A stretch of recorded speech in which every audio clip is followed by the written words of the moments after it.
Nikita Koloff, the Russian nightmare, no, the devil's nightmare, here from It's Time to Man Up, challenging men to step into their true manhood. Your chosen Truth Network podcast is starting in just a few seconds.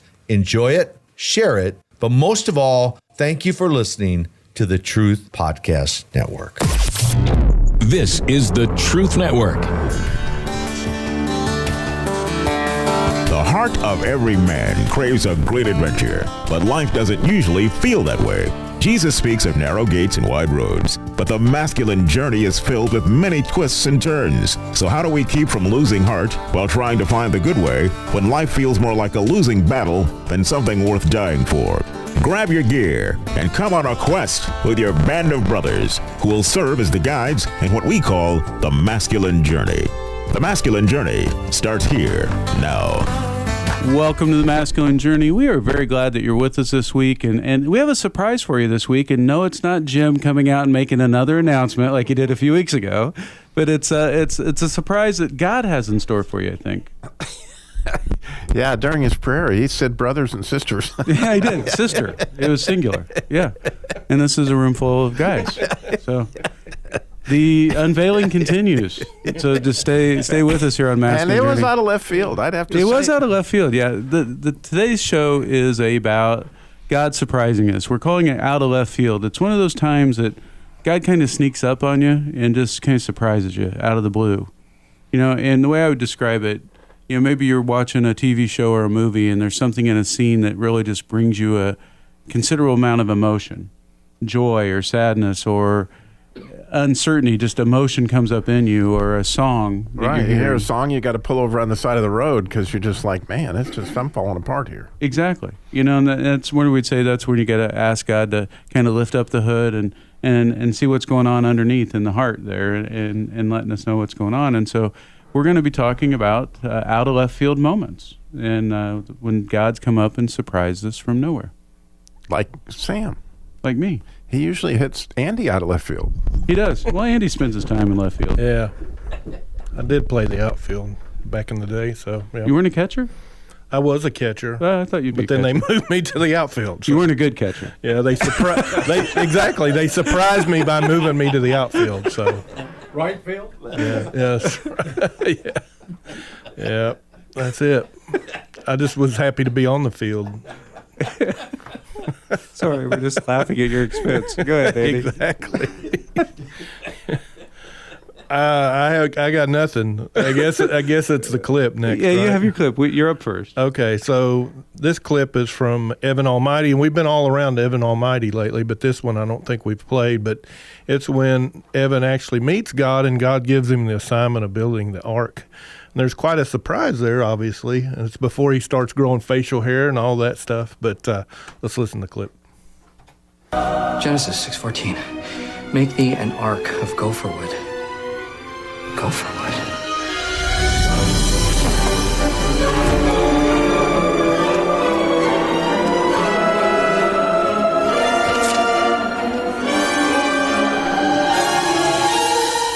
Gopher wood. Get it? Go. Well, it's not really gopher wood. I just like the wordplay. No, it's pine and maple. It was clear cut from this valley to make room for all those houses. Excuse me, do I know you? Not as well as I'd like. I see you got my housewarming gift. That was you? You sent those? What are they for? Hey. Genesis chapter 6, verse 14. I want you to build an ark. You want me to build an ark? Yes. So that's why the tools, and you are responsible for the wood? All right, well, let's just start over. Hello, I am Evan Baxter. Born June 15th, 1962, 8 pounds, 11 ounces. Mother's Carol Ann Parker, father Eugene Evan Baxter. Ooh, you have internet access, very impressive. Do you also have cable? You're a clean freak. You care much too much about your outward appearance. Your left nipple is a quarter inch higher than your right nipple, and when you were a little boy, you were afraid of Gumby. Who are you? I'm God. You're God. Yes. And I want you, Evan Baxter, to build an ark. Okay, you know what? This conversation is a little thing I like to call over. But I gotta get going because, frankly, I have an ark to build. Busy, busy, busy, busy. Nice meeting you. Take care. So yeah, I guess meeting God the same day that you get assigned to build the ark's pretty sudden, and I just think that's cool because I think a lot of us do meet God. He introduces himself, and it can be rather sudden. But as far as my experience, I really feel like God has surprised me. I think that's something that's in his heart, just like as I was talking earlier, that as a father, I love surprising my daughter with gifts or surprising her just showing up or surprising her with a text. And I think he likes to do the same thing for us. Sometimes it's with a mission in mind. Sometimes it's with healing in mind. But sometimes what I was talking earlier about, it's just in the daily. What I mean by daily is just, I was giving an example of just being in a regular Bible reading and then reading other sources, and then the very thing that you're getting ready to come up on in a scripture reading is the verse that you see outside of that, and it just kind of lines you up. It's like, okay, there's some emphasis that he wants me to see in that scripture as I'm doing the regular passages. Surprising to me a lot of times is more of a sudden thing. It just comes out of nowhere, and it's not as much in the process, but it can be related to the process, like, that daily devotion time. Thank you, Andy. Out of left field. Out of left field, yeah. Exactly. Harold, do you have a story you'd like to share with us about it? When God's kind of surprised you, kind of come out of left field? Yeah. I was sailing through Auburn University, just trucking right on. My ambition in life was to be a pilot in the Navy. So I took the written exam for aviation officer candidate school, and I passed. 2 weeks later, a guy that ate at the boarding house where I worked tricked me into a blind date with his sister. We were from different towns, obviously, and I had no intentions of being serious about a woman. I was going to be on a carrier. 6 weeks after we met, we were engaged to be married. In June of this year, we will have been married 58 years. God pulled a wonderful surprise on me, strictly from out of left field. Wow. You've been married, I'll be 59 in May, so you've been married almost as long as I've been alive. That's pretty amazing. No, it'll be 58 in June. Yeah, but I'll be 59 in May, so it's almost the same. Missed that, sorry. That's okay. I didn't probably say it very clearly. Jim, do you have anything you'd like to share with us? You always have nothing, no announcements, nothing we should be worried about. Should I get the beep button? No, in fact, I'm going to use a different word for something in this just to avoid any obvious shots you can take. I actually shared a big surprise when God sent us to Alaska a week or two ago, so we're not going to share that one. I was at boot camp. I believe it was it wasn't the advanced boot camp. It was my first boot camp in Colorado. And I had pretty much decided, I almost had to make up a father wound because I had such a great father. And 6 years earlier, my father had died suddenly. And God had sort of prepared me for that. I actually prayed that when my father died, it would be quickly. And a couple weeks later, he suddenly died. So I said, okay, God, you were setting me up to be okay with that. And I was in boot camp, and I went into a coat place where you hang up your coats behind stage. And closet. Not going there. And it was actually a very long, it was a weird little room, but, well, it wasn't that little, but it fairly long for a closet, so I don't want to call it a closet. But went back there, and I was praying, okay, God, and this was after the wound talk. I said, God, if I have a wound that I've missed these years, and I'd been in the message for about the same amount of time since my father had died. And I basically asked and didn't expect anything, because it wasn't the first time I'd asked. And just, it was a not audible voice, but it resonates through your whole being, so you know it's God. There's no question about it. And he said, "Why are you angry with us?" And if you'd asked me that an hour before I went back there to pray, was I upset with God or my father in any way? I said, no. I love them both, and that's great. But as soon as I heard that, "Why are you angry with us?" I knew God was telling me I had buried anger for both my father for dying 3 weeks before my daughter got married, and I was angry with God for allowing that. And it was a tremendous release, but it could not have been more out of left field from where I was at that moment. Well, thank you, Jim. Not making fun of anything. It's a very great thing. Well, thank you for sharing that. If you don't make fun of me, I don't think you love me, Sam. Well, I'll find something. The show's not over yet. We got just a couple minutes before we head into break. I guess I'll go ahead and share a story that just happened a couple weeks ago to me. I was telling the guys before the show, sometimes music will hit me, and it does for everybody, I think, or a TV show or whatever. And I was listening to a song I'd heard before, but I heard it, and it was about a father singing about his little girl at different stages and how that stage would eventually pass when she was colicky and didn't want to sleep, and when from there she didn't want to stay in her own bed at night, and then she didn't want to get left at preschool, and then eventually walked her down the aisle. And as I would listen to it, I would start to really tear up quite a bit. And I just kept thinking of my daughter, Sydney, who just got married this last year, thinking I've been through all the stages with her. And I thought that was kind of what it was just that, kind of let it go. And the more that I would hear that song, because I played that playlist pretty often, the more it would affect me. And so I have learned to turn to God and say, okay, God, what do I do here? You've obviously bringing this up in my heart. So what do I do? And I felt him say, send her a message. And so I sat down and started composing a message, not knowing where it was going to go, but where it ended up going was, I knew I did some things right as a father as she was growing up, but I also knew I did a lot of things not right.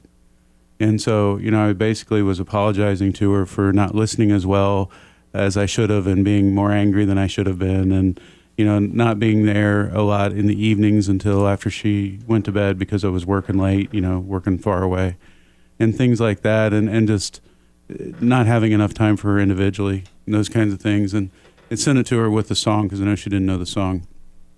And then she got back to me a couple hours later, and her response was, Dad, thank you, but I don't remember that.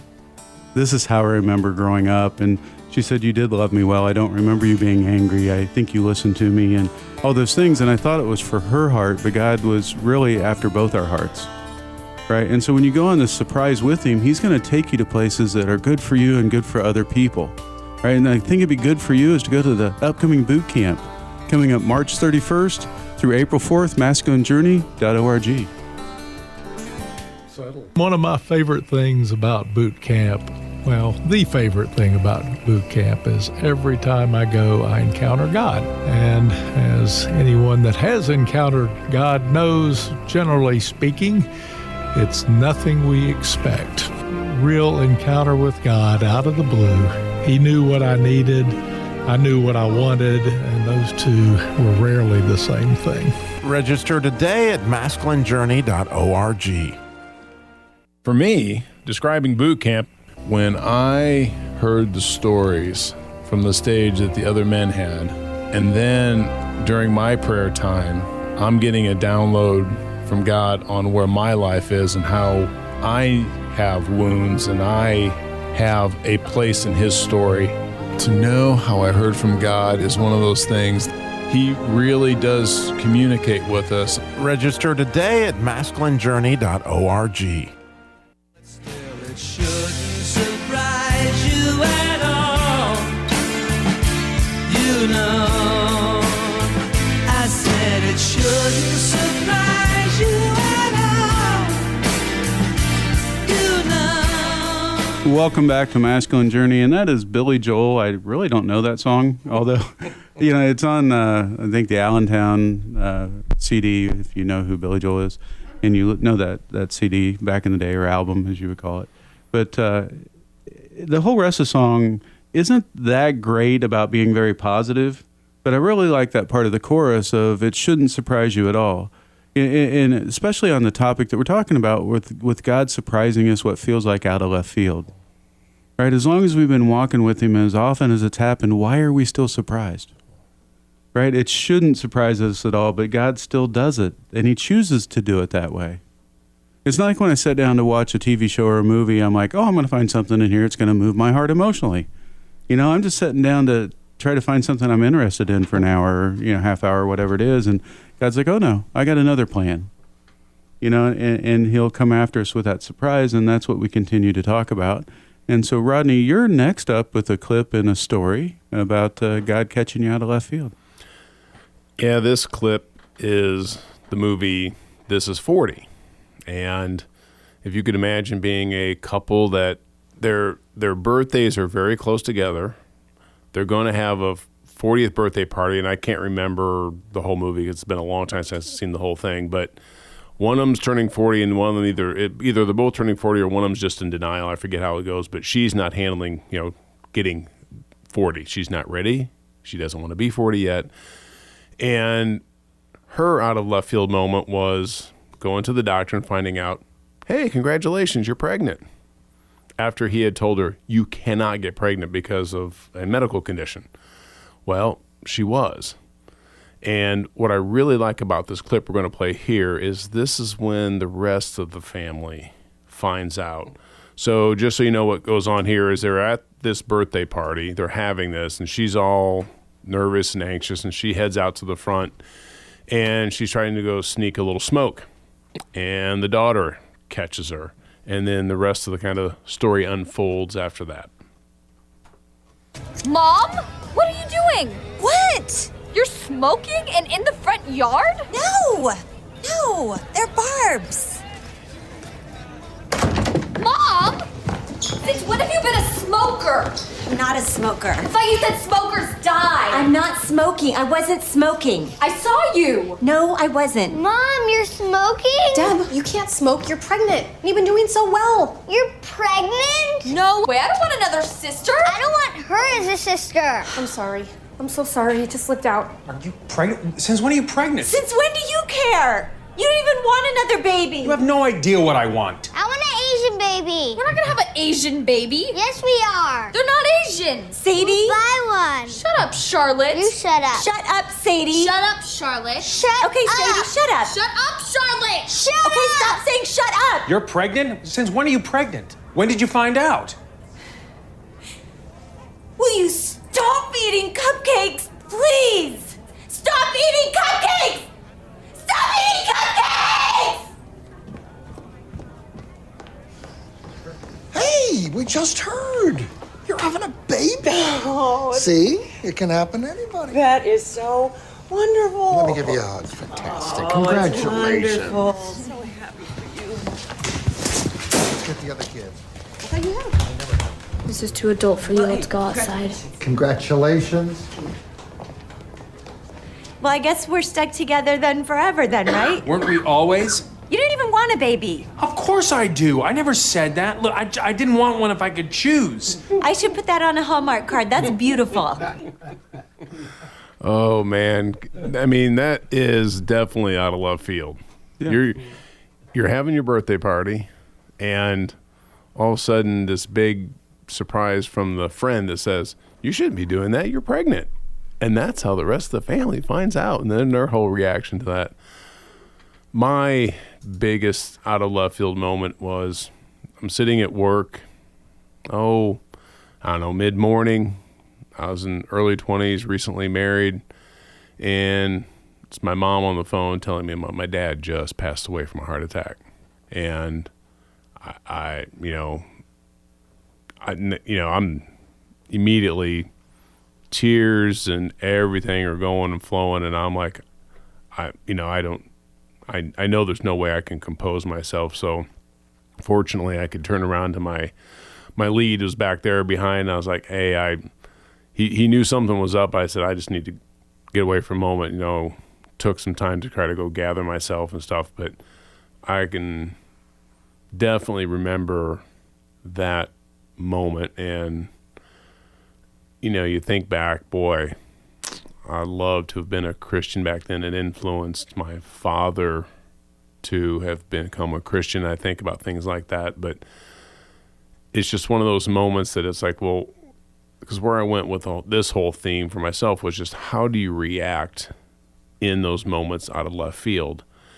And even when you're in something that plays out over time, the emotion and the feelings come out of left field, because even though you've been at this and around this and something's happening, things come out of left field.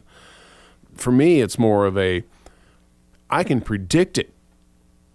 And that's when I still get that. That's when I'm even that much more out of control, and I can't control my emotions and feelings because you can predict certain things, but yet when it happens, it's unpredictable.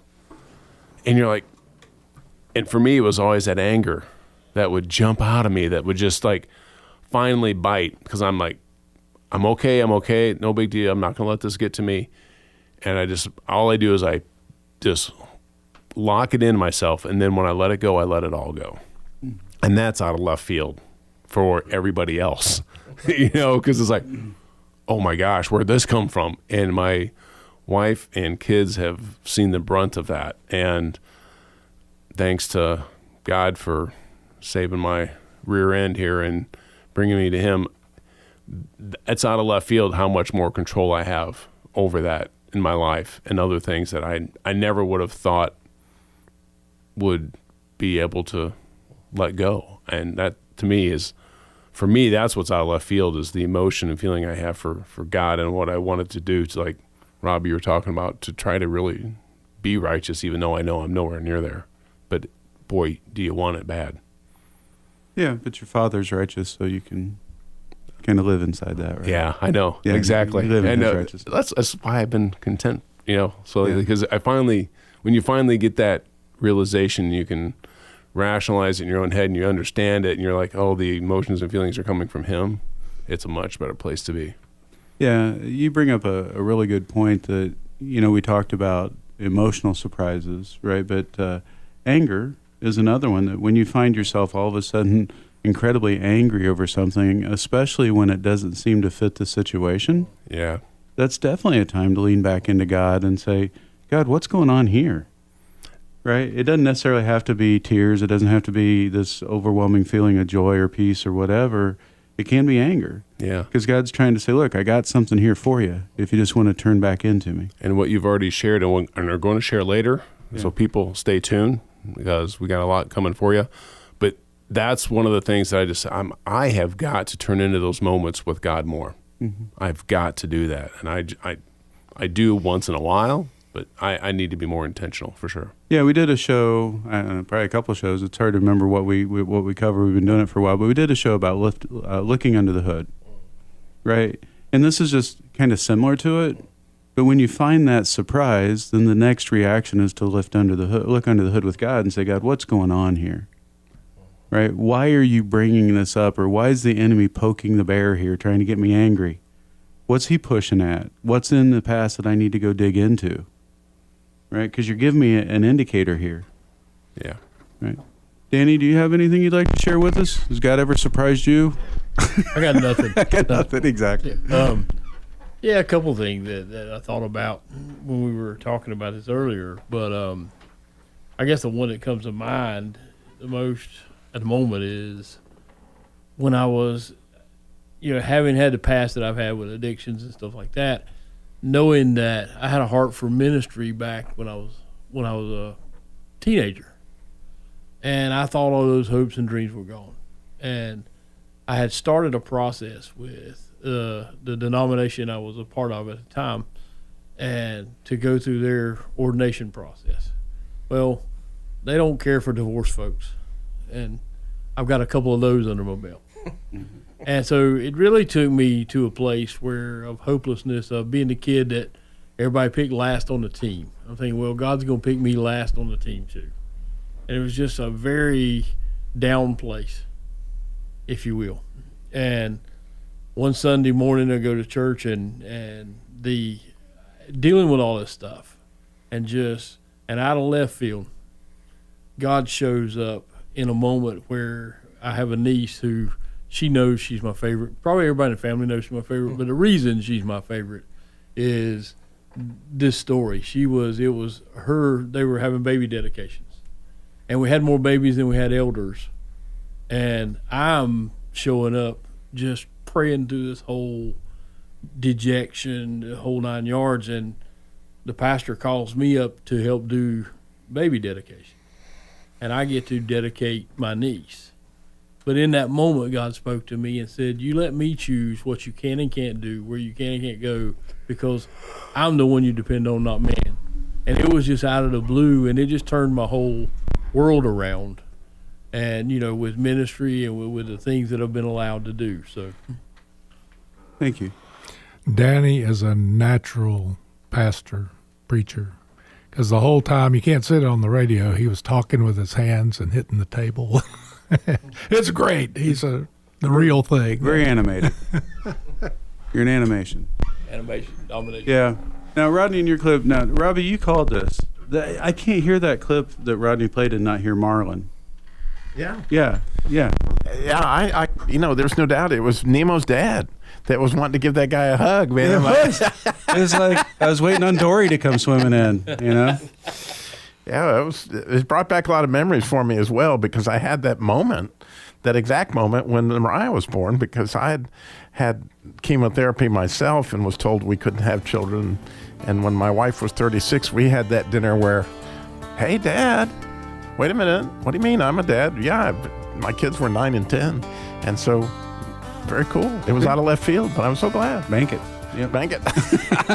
We didn't go into that. Yeah, we're not going to go to that. But thank you for listening. Please download the After Hours podcast as we continue to talk about this. We got some great stories coming up. We haven't heard from Wayne yet.